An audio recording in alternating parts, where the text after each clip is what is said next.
अहमदाबाद विमान दुर्घटनेमध्ये senior flight crew member Deepak Pathak यांचा मृत्यू झाला। मात्र त्यांचे कुटुंबीय आणि शेजारी अजूनही काही चमत्कार होऊन चांगली बातमी येते का याच्या प्रतीक्षेत आहेत। दीपक पाठक यांच्या वडिलांसोबत रेल्वेत काम करणारे त्यांचे मित्र, दीपक सोबत 22 वर्षांपासून सोबत असणारा त्याचा सार्थक नावाचा मित्र आणि बाजूलाच राहणाऱ्या काकू आणि स्थानिक नगरसेवक यांचा मुलगा यांना अजूनही चांगल्या बातमीची प्रतीक्षा आहे। आपण सध्या दीपक पाठक यांच्या सोसायटीमध्ये आहोत, ज्यांचा काल विमान अपघात जो आहे त्या अपघातामध्ये ते होते। ते सिनियर केबिन क्रू होते आणि त्याच फ्लाईटमध्ये ते होते, जी फ्लाईट अहमदाबादवरून लंडनला जात होती। आता आपल्याबरोबर त्यांच्या आजूबाजूला राहणारे नातेवाईक, त्यांचे निकटवर्ती हे सगळे आहेत। आपण दीपक यांच्याविषयी बोलणार आहोत। त्या सगळ्यांशी आपण सुरुवात करूया।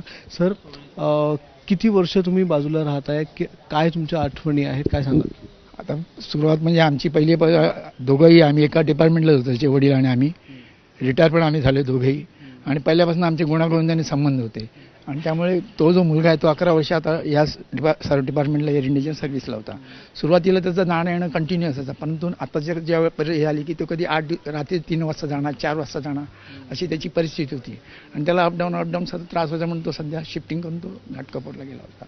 पहिल्यापासून तो चिकाटी होता, खूप अभ्यासाला त्याला नॉलेज होतं, त्याला तो एम पार करत होता, तो त्याने ते एम पार केला। त्याला पहिल्यापासून कॅबिन क्रू व्हायचं होतं, किती वर्ष तो स्टडी करत होता, हे करत होता। फॉर एक्झाम्पल खूप तो म्हणजे डेडिकेट होता त्या गोष्टीसाठी की त्याला ते व्हायचं ते कॅबिन क्रू, आणि त्याने ते अचीव केलंय। त्यासाठी तो रोज रात्री 3 वाजता यायचा, आणि जास्त तो मुलामध्ये इन्व्हॉल्व पण नसायचा। तो आपल्या कामात बिझी, आपलं काम शेड्यूल आणि त्या गोष्टी तो येत होता। काल आम्हाला ही दुःखद घटना समजली। या विभागाच्या नगरसेविका आहेत सो प्रमिला नरहरी पाटील, त्यांचा मी चिरंजीव आहे, आणि फाटक काका आणि आमचं नेहमी डेली भेट होत असते, डेली विचारपूस होत असते। काल जेव्हा ही घटना समजली तेव्हा आम्ही त्वरित इथे आलो। त्यानंतर त्यांना जी काही सर्वतोपरी मदत हवी आहे त्यासाठी आमदार साहेब सुद्धा इथे त्यांनी व्हिजिट केली, आणि त्यांना गुजरातमध्ये सुद्धा कुठे हेल्प लागली तर आमदार साहेबांनी तिथे कॉन्टॅक्ट नंबर दिलेला आहे, आणि मी सुद्धा त्यांच्याशी कंटिन्यू कनेक्ट आहे। सकाळी सुद्धा माझं त्यांचं बोलणं झालं, रात्री निघताना सुद्धा त्यांचं आणि माझं फोनवरती बोलणं झालं।